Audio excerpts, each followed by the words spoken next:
Hi, everyone. Welcome to the Evolution of Mobility, What's in Store for EVs in 2023. My name is Lauren Paterno with AAA Northeast, and this is my colleague, Alex Latke. Hi, everyone. Today, we are going to reflect on the past and the present of EV adoption, but most importantly, we look towards the future and what's to come for EVs in the new year. Last year's federal infrastructure bill included a significant amount of funding to build out EV infrastructure across the U.S. This year, the Inflation Reduction Act extended and modified the rebate program for consumers until 2032. I don't think I am alone to say that those changes are a bit more confusing than everybody would like, but we'll get into that and more in a bit. First, let's give our panelists an opportunity to introduce themselves. We have with us today Ann Blair with the Electrification Coalition and Anna Vanderspek with Green Energy Consumer Alliance. Thank you both for being with us today. And can you tell us a little bit about your organization and your role? Yeah, happy to. And thank you so much for AAA for the invitation to both of you all. I'm Ann Blair. I'm Director of Policy at the Electrification Coalition. We are a national nonprofit that works to support the mass adoption of electric vehicles. And we're primarily looking at it from a national security perspective. We spend billions of dollars annually to import oil into the country, putting many of our people at risk. And so we want to reduce that impact. And also electrification has a slew of other benefits, as you all well know, from climate benefits to general air quality. And so we want to support and accelerate this opportunity, because not only will it help reduce our oil dependence, improve our health and our climate, but it's also a significant economic opportunity that we have before us. And we're excited to talk about these new programs that will help accelerate that for the benefit of all of us. Thank you. And Anna, can you give a little background about your organization as well and your work there? Happy to, and I will echo the thanks to AAA for the invitation. So my name is Anna Vanderspek. I work with a nonprofit called Green Energy Consumers Alliance. We're based in Massachusetts and Rhode Island, and we come at this from a complementary but slightly different angle than the Electrification Coalition. So our mission is to harness the power of energy consumers to speed the transition to a no carbon future. So we run lots of different programs and services to help people access clean energy technologies. And I work on our electric vehicle program, which is called Drive Green, and also do state level advocacy for clean energy generally and clean transportation specifically in Massachusetts. So I'm happy to talk about federal things, but also more local things, and all of this from the consumer perspective as well. Great, thank you. Thanks. And both of your organizations want to increase EV adoption. So just before we get into the details, want to start off taking your temperature. How are we doing in the US? Are you happy with the progress? Not quite satisfied? I guess we'll start with Ann. Sure. I think that we've made significant strides over the past few years. It was very slow for a period of time, but I think we're getting ready to hit that, glide path upwards. And particularly with the Inflation Reduction Act and the bipartisan infrastructure law, we think both of those provisions will and already are significantly impacting the trajectory forward. Both of those acts take a slightly different approach, where the bipartisan infrastructure law really is focused on supporting charging infrastructure. The Inflation Reduction Act really is complementary to that and really supporting the vehicle side of it. So they're really complementary policies that I think will, again, to just reiterate, set us on a really positive glide path to full electrification. And how about you, Anna? How are we doing? I'd say we're on the right trajectory, but from a climate perspective, we need to speed up. And I think that will be true basically forever. But if we want to zero out carbon emissions by 2050, We really need to stop selling gas-powered cars by 2035 at the latest, because cars stay on the road for 10, 15, 20 years. And this is a really critical moment where that adoption curve starts increasing in slope. So we started our electric vehicle program in 2016, and back then there were maybe 4 or 5 electric cars that were actually available to most people, and that has just exploded. And so I'm really heartened to see the sort of social aspect of this, that there are more ads, more people can name more than one type of electric vehicle, more people know someone who has an electric vehicle or have seen an electric car. And so that kind of momentum makes me optimistic, but we definitely have work to do from a climate and public health perspective to speed that all up. Absolutely. Going back to the Inflation Reduction Act, can you guys give us an overview of what are some of the changes that are going to be taking place to the rebate program in 2023? Sure, I'll jump in and start, and Anna, feel free to fill in things that I potentially miss. But we are really excited to see that the $7,500 EV tax credit was extended for another 10 years. And there are some key differences in that credit from the way that it was implemented previously. Previously, there was a $200,000 vehicle cap per manufacturer, but that has been lifted, or it will be lifted as of 2023. But there were some new provisions put on the tax credit. So, for example, there's now a new MSRP cap as well as an income cap. So the MSRP limits are $55,000 for a standard car and $80,000 for an SUV, van, or pickup vehicle. And then the income limits for a single filer, it's $150,000. For head of household, it's $225,000, and then filing jointly, it's $300,000. So those are new provisions that have been put on the eligibility requirements for receiving the credit. Additionally, we are seeing a new used EV credit. So I think this is really important to help get more lower and middle income individuals into vehicles. So that credit is $4,000 or 30% of the sales price of a used electric vehicle. And primarily that's for, cars and trucks. There are income caps for that as well, $75,000 for an individual, and then $150,000 for an individual filing jointly. There's also provisions for commercial electric vehicles. So, for example, a fleet that might have, many Chevrolet Bolts, for example, those will now be eligible for a credit as well. And Anna, I think it's a good question coming out of that. You said you were focused on the consumer's perspective and mentioned a lot of changes, things that might make it a little bit more confusing for the average person to understand. What's the best way for the federal government, for us as organizations trying to communicate to tell consumers what's really important for them to know? Yeah, so right now we're in a weird spot because in addition to the new requirements that Anne mentioned, there are a couple of other ones that really impact the list of vehicles that are eligible. So first, one provision kicked in the moment President Biden signed the Inflation Reduction Act, and that was that the final assembly location of the vehicle has to be in North America.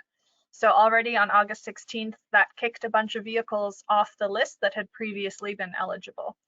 On January 1st, an additional requirement kicks in, which is that the manufacturer has to prove that a certain percentage of the minerals in the battery and a certain percentage of the battery components are mined or processed or assembled in the US or in countries with a free trade agreement with the US.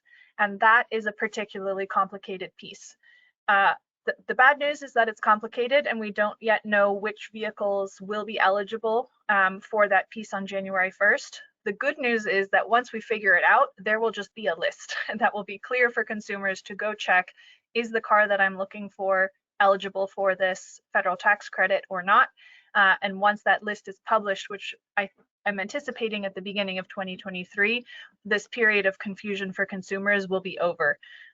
So we're, I think, all looking forward to that moment, because until then, it's very challenging. Some manufacturers have said that they believe that they will meet one or both requirements. So General Motors has noticeably said, or notably, not noticeably said, that they believe they'll qualify for half the federal tax credit. But until we get the official guidance from the IRS, it's all kind of TBD. Speaking of some of these regulations, we know that there are things that definitely still need to be ironed out and worked out. But how quickly do you think that these automakers are going to be able to adapt to these new requirements? And do you think that this is going to, do you think that their supply chain requirements are going to be able to meet their needs of these requirements, and that consumers are going to have vehicles in 2023 that can be on the rebate list? I think they already are. There have been lots of notable announcements in recent weeks and months about new battery plants and new vehicle manufacturing plants being built in the US. I think 2023 itself will be challenging because we're still in the supply chain issues that we've been in since COVID, which is separate from the new federal tax credit. So I think it might be challenging in the short term because of reasons beyond the Inflation Reduction Act, but I do think that we're already seeing it have an impact on where manufacturers are deciding to build their vehicles and the components that go into the vehicles. Yeah, and I'll just add to that. I mean, Anna, nailed it. And, I know particularly in my region, I'm in the Atlanta area, we've seen a slew of new announcements of battery facilities, manufacturing facilities pop up. Many in North Carolina, South Carolina, Georgia. So we're seeing, huge uptick in that. So these companies are anticipating these requirements have already begun to prepare and will continue to do so as they learn more from the IRS guidance, which is being released today if it hasn't already been released. So I think we're going to learn a lot more in this space very, very soon, but I think they're getting prepared. But it's not necessarily going to be easy. There's going to be some years where I think it's going to be easier for manufacturers to meet these requirements, and then others that may take some time to catch up. Particularly when it comes to mineral sourcing and those sorts of things. We want to be able to do those things in this country, but it will take some time to build up that infrastructure. But as Anna mentioned, we have some vehicles already available today, and that will just keep increasing as they begin to adapt and adjust to these new rules. And if I might add one thing. Yeah, go ahead, Anna. I think the new rules for the federal tax credit have gotten a lot of attention, but the IRA also included a lot of funding and incentives to help make that transition possible. So the production tax credit, which has been a huge factor in the growth of wind power in this country, is now extended to battery manufacturing. And there are billions of dollars available for new vehicle manufacturing plants or revamping existing auto plants to focus on electric cars. So there's sort of a carrot and a stick in this, if you will, to help make that transition smoother. And I guess a question for both of you, but maybe particularly for Anne, jumping off of all those domestic production and assembly incentives, there have been some complaints by U.S. allies, South Korea, the European Union. There was an issue in the state visit for France a few weeks ago that the U.S. is favoring its own industry too much. Do you expect those discussions to result in any major adjustments to what we have planned? At this time, I don't see huge adjustments being made there. There was a lot of work that went into getting the IRA in a place where it ultimately landed. There, have been a lot of concerns. There's been some additional legislation that's been filed to potentially, lift some of these requirements. But at this time, based on things that we're hearing, I don't see that there's going to be huge significant changes with the intent of the IRA as it was passed. But I think, time will tell based on, how production is going. But Anna, I don't know if you want to add anything to that as well. We're a nicely state-based organization, so I can't speak to those international ramifications quite as much. Well, speaking of state, let's move on to state rebates. Most of the states in AAA Northeast's territory has a EV rebate program. Almost all, well, all of us, Connecticut, Massachusetts, New York, Rhode Island, we all have our rebate programs. Do you expect to see these programs expand into other states? And do you expect these programs to become richer, meaning available to more people, or are states going to continue to funnel money into these? What do you see in 2023 and beyond for these programs at the state level? I'm happy to start with this because this is something that we think about a lot. And I'll preface my answer again by saying that our work focuses in Massachusetts and Rhode Island, so my examples come from there. Long story short, the reason, taking one big step back, the reason why we need these incentives right now is that there is currently still a premium between a gas-powered car and a relatively equivalent electric vehicle. That is not necessarily always true. The average new vehicle in the US, I think, is in the 40,000s now. And there are lots of electric vehicles that cost less than that, but there is still this price differential, and that is a result of the battery costs. The good news is that battery costs have decreased dramatically. If you're familiar with the sort of the cost curves for LED light bulbs and solar, the way that they've come down, batteries are following a similar trajectory. And there's lots of different analysts out there predicting when we're going to reach the point of price parity, when buying a new gas car is the same price as buying a new EV. And that is expected to happen sometime in the later half of this decade, first for sedans and then for heavier vehicles. And at that point, the theory goes, if they're just as expensive as gas-powered cars, their clear benefits will just win people over because that barrier of upfront cost will be gone. And the reason, therefore, that we need these incentives right now is to make sure that we move as fast as we can for all of the climate and public health and energy security reasons that we talked about at the beginning. In the two states where we do work, we have definitely seen states grapple with this issue of how do we make this more accessible to people and reach more people. So in Massachusetts, we've had a state rebate for many years. This year, the legislature passed and the governor signed into law a bill that creates an adder for low-income and moderate-income drivers, extends the rebate to used vehicles for the first time, and makes it point of sale, all of which make it more accessible to more people. Rhode Island similarly brought back from the dead its rebate program this year and has a portion for used vehicles too. So I think all of the states recognize the need to make these vehicles more accessible to more people and are trying to adjust the structure of their rebate programs to do that. Funding them is a big open question. So Massachusetts passed an economic development bill this year where they put $50 million into an EV incentive trust fund. That'll last us for a bit, but it won't last us until price parity. So that is a definite ongoing open question in both of the states that we do work. Yeah, and I'll, add on to that, in the areas of the, Southeast where I work predominantly, although we do cover a national perspective, but I do most of my work in the Southeast. I don't anticipate seeing a whole lot of additional rebates outside of, the federal rebates for light duty cars, but I am with the increased freight movement, deliveries. I believe that we're likely going to see some additional incentives for medium and heavy duty electric vehicles to help support and begin to lower the cost of those vehicles as well.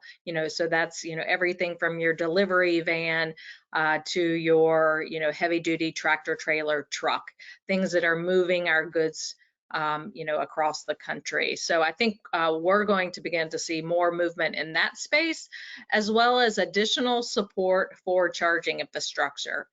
So we talked a lot about the tax credits and individual vehicle support, but the bipartisan infrastructure law does put $7 billion into supporting building out our national EV infrastructure program.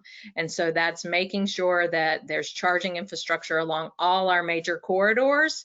And then there's an additional program that will support putting charging in areas that are not on major corridors, but certainly have a big impact, like putting charging in rural areas or underserved communities and things like that. And I think we will begin to see states as well as municipalities begin to put some of their own resources to attract that charging, either as a match for that existing funding, or to support additional funding and make charging or coming to their communities more attractive, because we are seeing that if you invest and support charging infrastructure in your community, you ultimately will attract more consumers to that area.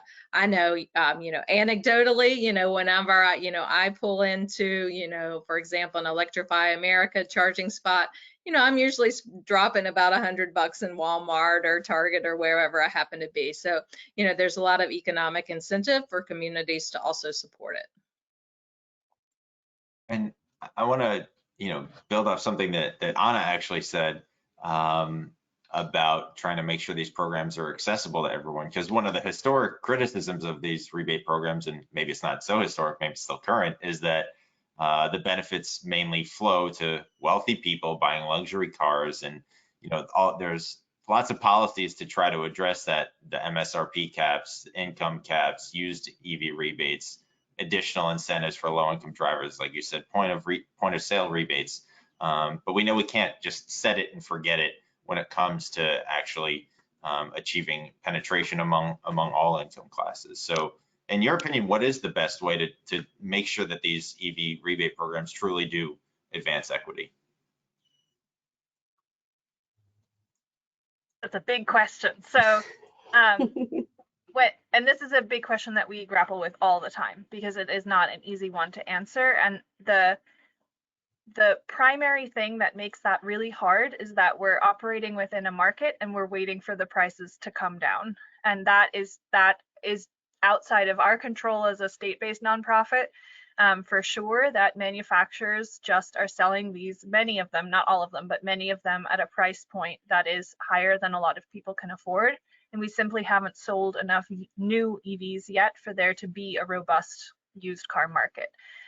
So when we look at that within this, when we look at our work in Massachusetts and Rhode Island within this context on an advocacy side, we tend to focus on what changes can we make to the state rebate to make it more equitable. So Massachusetts for a long time did not have a vehicle price cap. Now it does.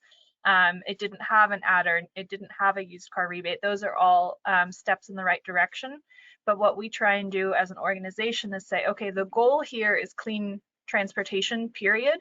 And if we don't have used vehicles at a price point that lots of people can afford, how else can we deliver the benefits of clean air, cheaper transportation, more reliable transportation in these areas?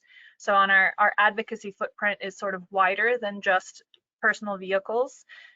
We focus on public transportation, electrifying school buses, e-bikes, all of that, to really push a whole clean mobility vision and basically give people a variety of options so that they can benefit no matter where they're at, which is hard to do with financial constraints in the States, but I think gets at that core mission that we're looking for without having to figure out how to make used cars that are currently $20,000 or $30,000, $2,000 or $3,000 right now. I'm curious for both of you, and it's interesting that you're in the Southeast too, because you might have a different perspective as well. But from what you have seen states do, whether it's through a rebate program or through education, what have you seen that states are doing really well to help fuel adoption? And on the other side of that, what do you think states could do better and do more of to help adoption? Yeah, that's a great question. I think, education outreach is very important. As was mentioned, a little bit earlier, we've seen, the awareness of electric vehicles go, from, people just knowing one electric vehicle to now being, much more familiar with, other types. So people are likely going to say something other than a Tesla now, finally, So, education outreach, I think, the big corporate partners, GM, Ford, others who've been doing significantly more, advertising, is really important to people's greater understanding of this space. But in addition to the education outreach component, I think innovative utility policies. So the utilities have a really important role, not only in education, but also communicating the value of saving money through utilizing electricity as a fuel source, rather than gasoline. Today it's much less expensive to drive an electric vehicle than it is to fuel with gasoline or diesel. And so I think, more incentives, awareness about these utility programs. And then, as was mentioned, and I think incentives also are going to be a really important piece of the puzzle, as well as things like the advanced clean truck rule. So that is talking about medium and heavy duty vehicles, but it is a market driver to get more vehicles into our states. It is a sales requirement that states can adopt that will attract more electric trucks. And the more people see those vehicles in their communities, the more inclined they are to look into them, inquire about them as, a potential option for them as well.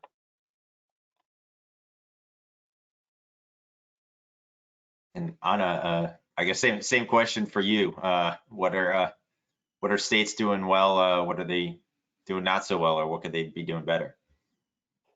I will second a lot of what Anne just said. In Massachusetts and Rhode Island, one critical part of the build out of charging infrastructure has been our electric utilities make-ready programs, where basically the electric utility covers the cost of installing or laying new conduit or doing any trenching that's needed to install charging for public places, workplaces, and multi-unit dwellings, so apartments and condos.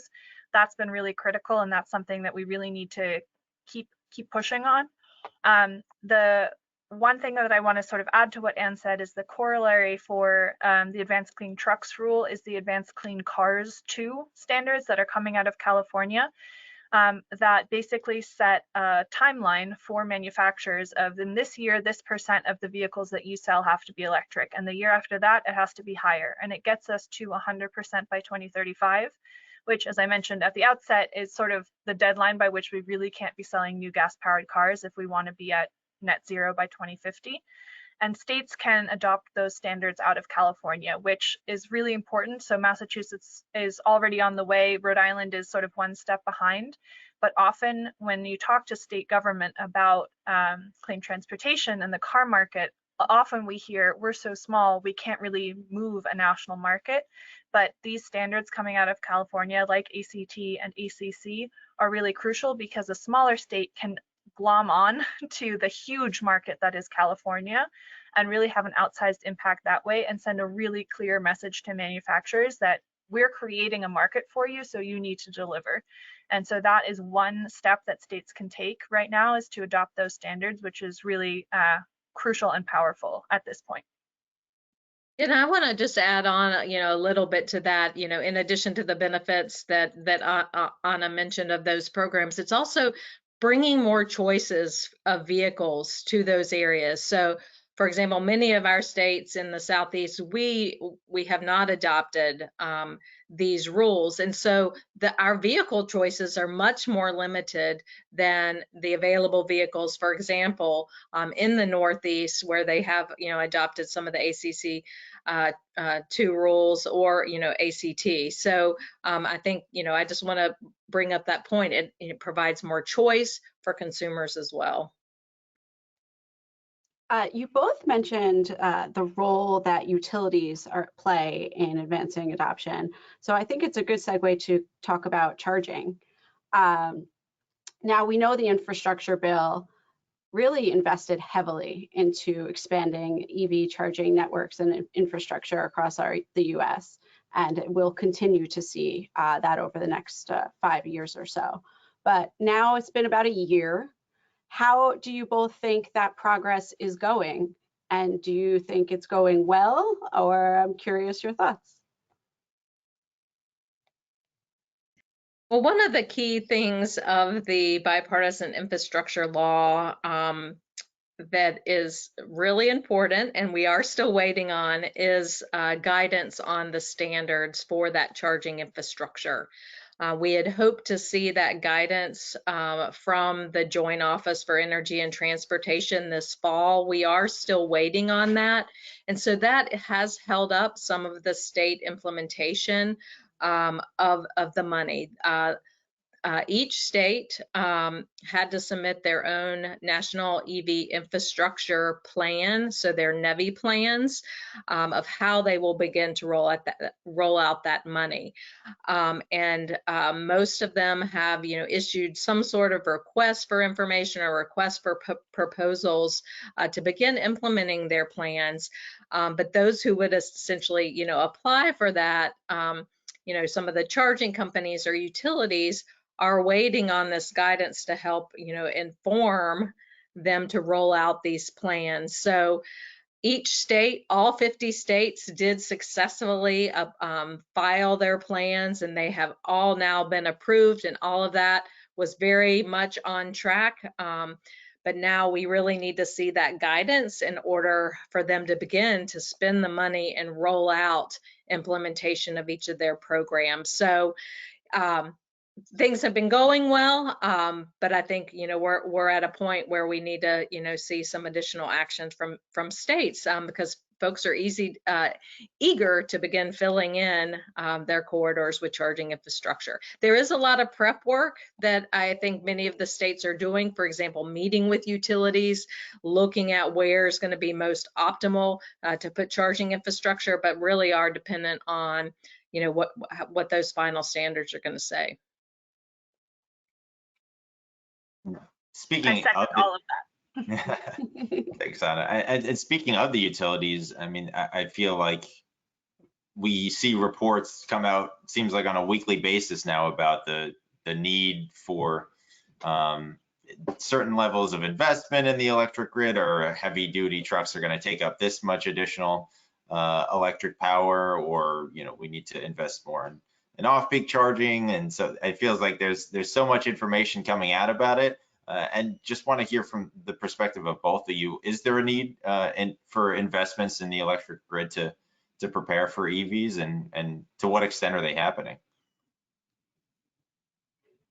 So I can take a stab at that first. So the short answer is yes, but we do have time. So the rate of EV adoption is such that we can prepare as we go. And at least in Massachusetts and Rhode Island, when you look at the energy forecasting that the utilities and the states are doing, there are assumptions in there of EV adoption as well as heat pump adoption, which is another big electrical load that we foresee coming online in the Northeast. We're lucky up here that we also have lots of new sources of electricity coming on, specifically offshore wind, which produces most when it's cold and dark, which is great because that's when EVs need power. So yes, we need to plan for it. Yes, we are planning for it. What I think is true among state level legislators is that there's a lot of things that we could be implementing faster that I think a lot of people aren't aware of because they're wonky. So one example is off-peak charging rebates. That is something that is just a win-win for everybody. It's a win for EV drivers. It's a win if you're not an EV driver, but the EV drivers who are on the grid are charging off-peak. It's good for the grid. We should move forward and just implement off-peak charging rebates. I should maybe take a step back and explain what those are. Basically, right now, most people pay a flat rate per kilowatt hour, regardless of when you use that power. But the actual cost of delivering power to a customer changes all the time. And so if you implement rebates for off-peak times when demand is low to incentivize EV drivers to shift their load to those times, it smooths out the demand curve, which makes it easier and more efficient to maintain the grid, and also prevents us from having to build out new infrastructure. So that is something that, as far as we're concerned, the state should be directing electric utilities to implement, but explaining all of that is a barrier. So there's a lot of work that needs to be done on that level so that the state can push electric utilities to move faster, because that's what we need. While we're talking about off-peak charging and some of those other ways to help the grid, but also, provide an incentive to the driver who's charging, it was reported back in September that energy costs rose to the most highest rates in 41 years. Are EV owners still saving as much money as previously estimated? And do you think some of those reports and the rise of energy costs are going to deter drivers from making that switch? I'll jump in. I think it's going to be variable, depending on which area of the country and which state you're in. In most cases, the costs are going to be lower, but as Anna mentioned, the time of use rates and when and how people are charging is going to be really important, and costs are going to really be dependent on that and the rate structures in each of the areas. So, there's a lot of opportunity there, but a lot more needs to be really done, I think, on the utility rate design, depending on the state you're in. Some states have already begun to do a lot of work in this area, and then others have a lot more work that they could do in this space as well. I'll jump in here because this is something that these questions we answer basically daily. Right now in Massachusetts and Rhode Island, the electric rates have really jumped this winter as a result of Russia's invasion of Ukraine, and still the ramifications of early shutdown of distilleries and not distilleries, refineries in the pandemic. And so right now, if you do the math, it's about equal in terms of gas and electricity for the next couple of months.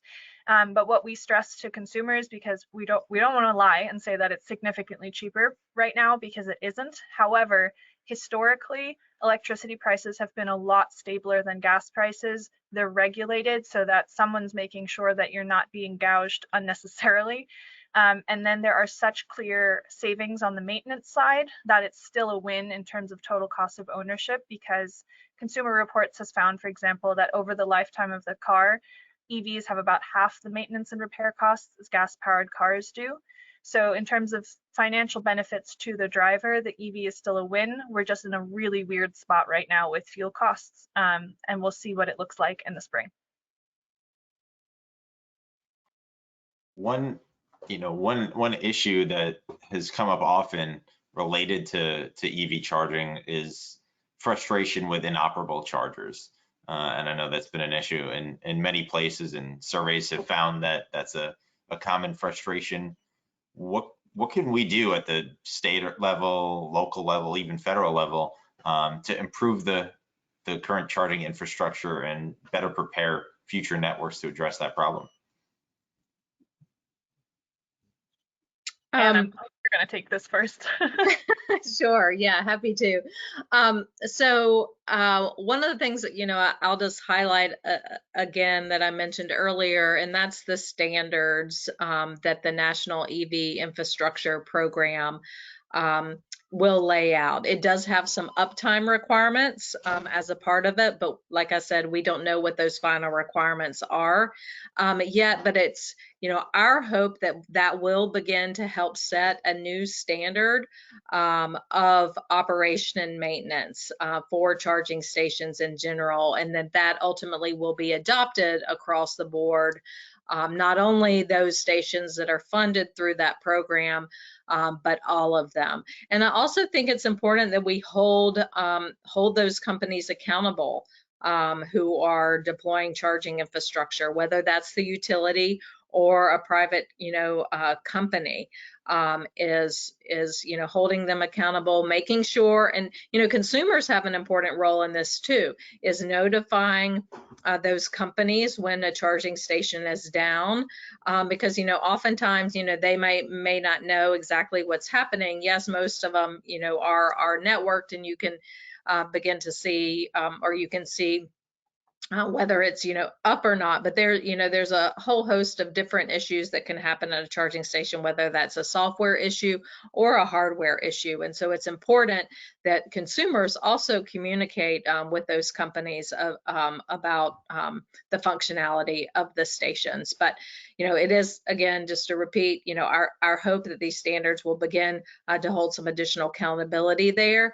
Another thing that states can do, for example, there are some rules and regulations around our gas pumps and tracking and checking those. And I know some of the departments of transportation are looking at how they will ensure that the programs that they're funding, that those will also meet a certain uptime requirements as well. So I have oh, I'm sorry, Anna. I have one sort of very small addition to that. So totally agree with those uptime requirements. I think it will be really important to start setting a standard so that expectations are clear. But the second point that I've been heartened to see is that for a long time, if EV chargers were down, the only people who knew were the EV nerds who are out there driving around looking for charging. And it has become much more of a public thing that people know about, which is sad in the short term because it means that people who are thinking about electric are hearing that. But it also means that legislators are hearing that. And so in Massachusetts, for example, we've had pretty high level reporting in the Boston Globe about some of the chargers on the Mass Pike being down, and our state legislators are paying attention. And that kind of public awareness, I think, will put more pressure on the manufacturers and the installers to make sure that those things are working. So my hope is that this is a sort of where this was the beginning of a new market working the kinks out phase, and that will move relatively smoothly into a new phase. I know, I think you make a good point that public awareness will help that go a long way in terms of making sure that the infrastructure is functioning and that the information is getting to the right people. We have a question that came in from a audience member. It was pre-submitted, and it's an interesting question. So I'm curious what you both have to say about it. So there are drivers out there who may not have the ability to install infrastructure in a garage or in their homes, and they are going to be relying on public charging. And they might be interested in buying a vehicle, an EV, over the short term. And, is there a way for them to find out in advance where charging infrastructure is being planned? So that way they know if there's chargers near their house. Do they know where they're going to be located? So if they are looking to purchase, they know they're going to have access because it won't be in their homes, but it might be nearby. Is there a way for them to know where infrastructure is planning to be implemented? That's a little bit difficult question, in terms of the statewide plans and, the NEVI plans along major corridors. You're going to know, you can find that out now. Each state submitted a plan with the general ideas of where charging is going to be, and those will be further refined, as time goes on. But in terms of where private investment is putting charging and elsewhere, you really do kind of have to check the permitting sites and that sort of thing. So it's not that easy to find out where it is. But to kind of step back a little bit, I think there is a lot of interest with some of the discretionary funding programs. And I do always kind of go back to, let's utilize some of this money we have first.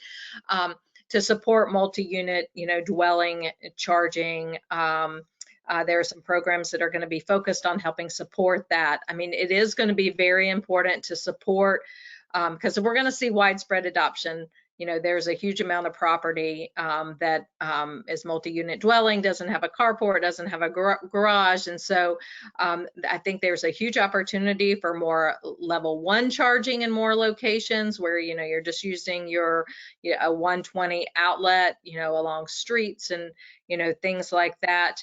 But I do think you're also going to begin to see some individuals who may not have it in their home begin to use more or to use maybe solely some of this public charging. And there's going to be, I think we need to recognize that that may be true. I mean, again, I'm going to tell another, personal story. I do use level 1, charging for my, Volkswagen ID4 at home. It meets most of my needs, but occasionally I'll be like, oh gosh, I have to, drive pretty far and I'm not full. So I'm going to have to swing into the DC fast charging site and fuel up. And I've done that a lot more than I ever expected I would. And I think we need to kind of recognize some of those potential things are going to happen as well. And so just wanted to share that little tidbit. I will say that the website that we refer people to look to find charging near them is called PlugShare. It is a platform neutral crowdsourced site where you can see all of the different charging networks chargers on one map. And they do have a feature that allows site hosts to put a little note of coming soon on the map. So if you look at PlugShare, which is available as an app or a website, you won't see all of the charging that's coming soon because not every site host is putting that on there. But a lot of public sites are interested in putting that out there because they want you to come to their location to charge. So that is a good place to start, just to see what's available already, and then you might be able to see some of the sites that are coming soon as well. Yeah, and that's the website I depend on primarily, on any travel. It is a great resource. And you mentioned the state NEVI programs are, going to create plans for charging all across really all 50 states and territories, but so much of the policy and action that's happening is happening at the local level or needs to happen at the local level. And I know the Electrification Coalition just last week released an EV playbook for local governments. And thank you for doing that just for this webinar. I'm sure that was absolutely what it was for. But can you tell us a little bit about that? Sure, I just lost my mute button there. First time, got to happen once in every webinar, right? Sure, yes. So we released a local government playbook, really designed to provide kind of a step-by-step instruction to help support communities for figuring out how they want to support transportation electrification. So there's a few key provisions as a part of that playbook that I really want to highlight. Basically in each section we highlight public policy that local governments need to consider. Permitting and zoning are going to be critical of how quickly, for example, charging infrastructure gets deployed. And so we have recommendations of things that communities need to do today, tomorrow, and then over the next 6 months. Also beginning to develop your own local regional planning. So, your local municipality, but then kind of the broader region, because the connectivity is one of the most important, aspects of ensuring that a driver has a confident and reliable experience when they're driving electric. So beginning to do more regional planning across your areas. And then stakeholder and community engagement is the third kind of pillar of our recommendations, and creating task force of those stakeholders to help support planning, and also ensuring equity in those programs. As we were discussing a little bit earlier in the webinar, equity is really important, and it may not be an individual car, electric car, but what is the electric solution that's going to support everybody? Is that an electric scooter? Is that an electric transit bus? Is that an electric school bus? And so, creating these community engagement hubs to support the planning and identifying what electric option is most needed in the community will be really important. And then the fourth pillar of our recommendations is site planning.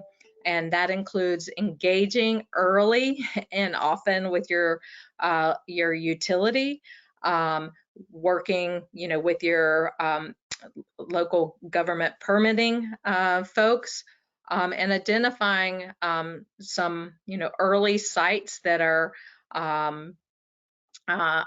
most appropriate for installing charging. And then, recruiting site hosts, streamlining permitting are some of those other recommendations of the toolbook. And I'm curious, I feel like this could probably be its own webinar and we could really get into it.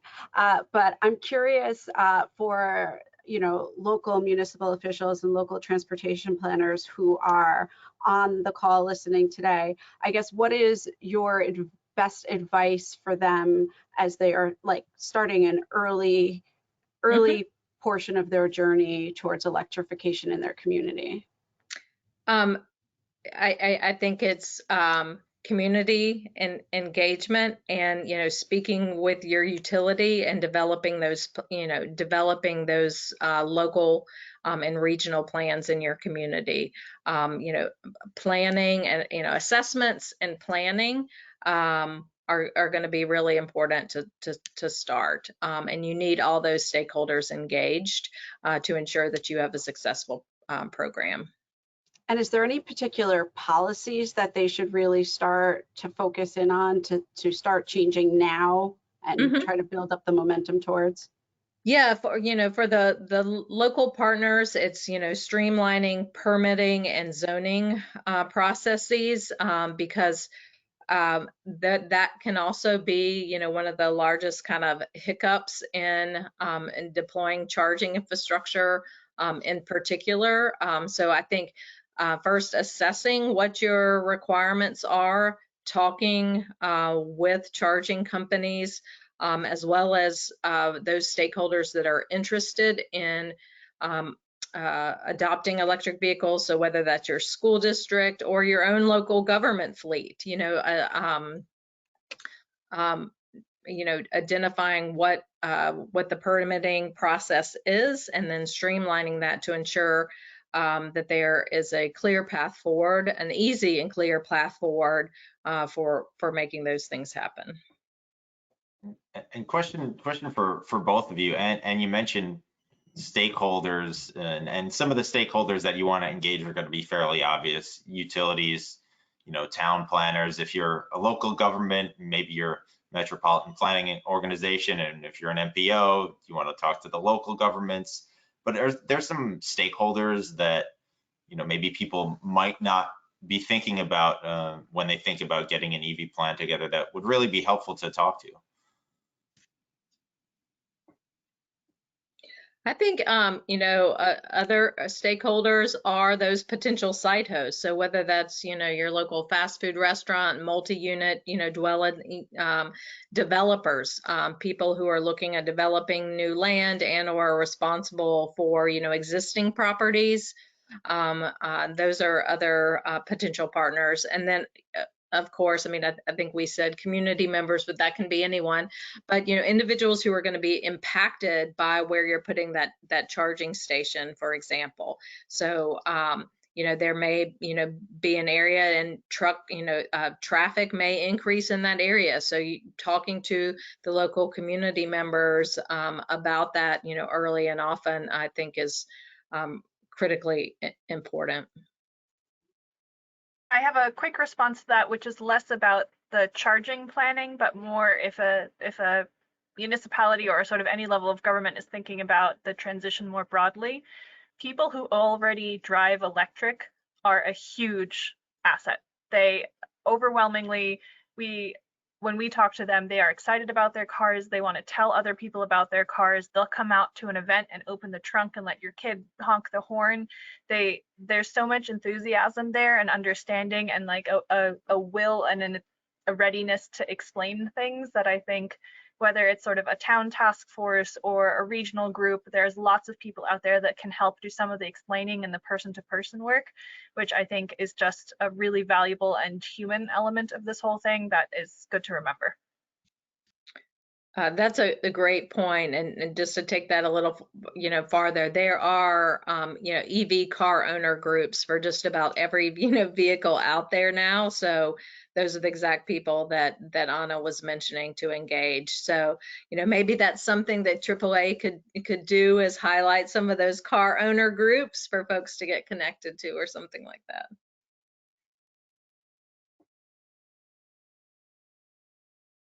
That's a great point, and something that we hear. We know, we have colleagues that have gotten EVs and have become somewhat of evangelists about them. So that network effect is really crucial. And one question that we've gotten in the chat from from someone in local government is, what grants are available for them, and where should they go? Should they be talking to their state partners or their MPOs or other folks in the private sector? Where can they go to start? That is a great question.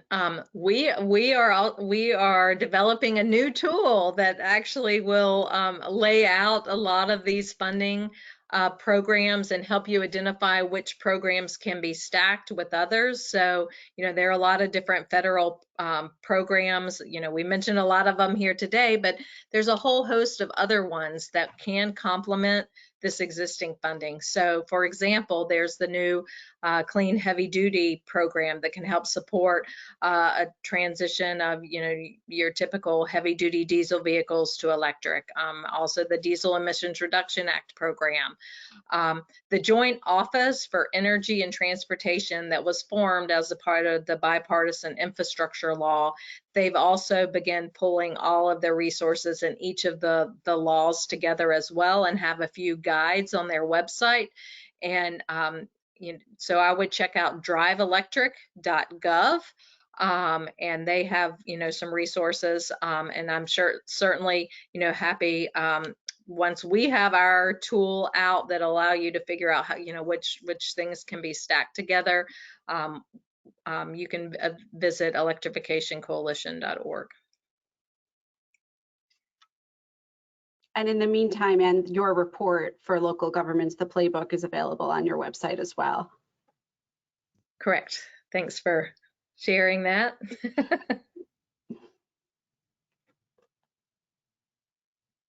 I don't have much to add to that one. It's difficult because it's so state specific. So in Massachusetts, there's specific agencies that are working on this and that I would point people to, and in Rhode Island as well. But sort of an overarching response, I think what Anne said applies no matter where you live. Well, this has been a really great conversation. We're just about out of time, so I want to thank certainly all the audience members who joined in.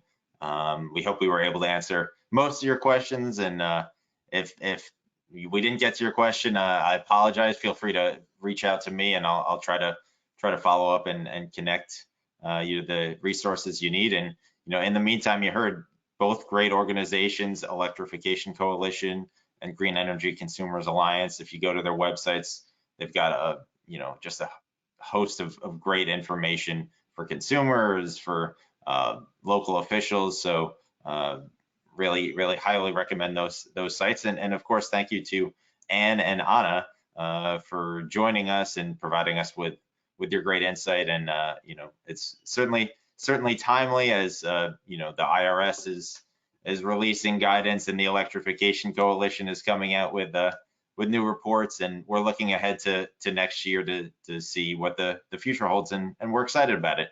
So thanks so much, and thank you to to my colleague Lauren as well, and my folks Mark and Shani behind the scenes. So with that, we'll wish everyone a good afternoon, and certainly have a happy holiday season, and we'll talk to you in 2023.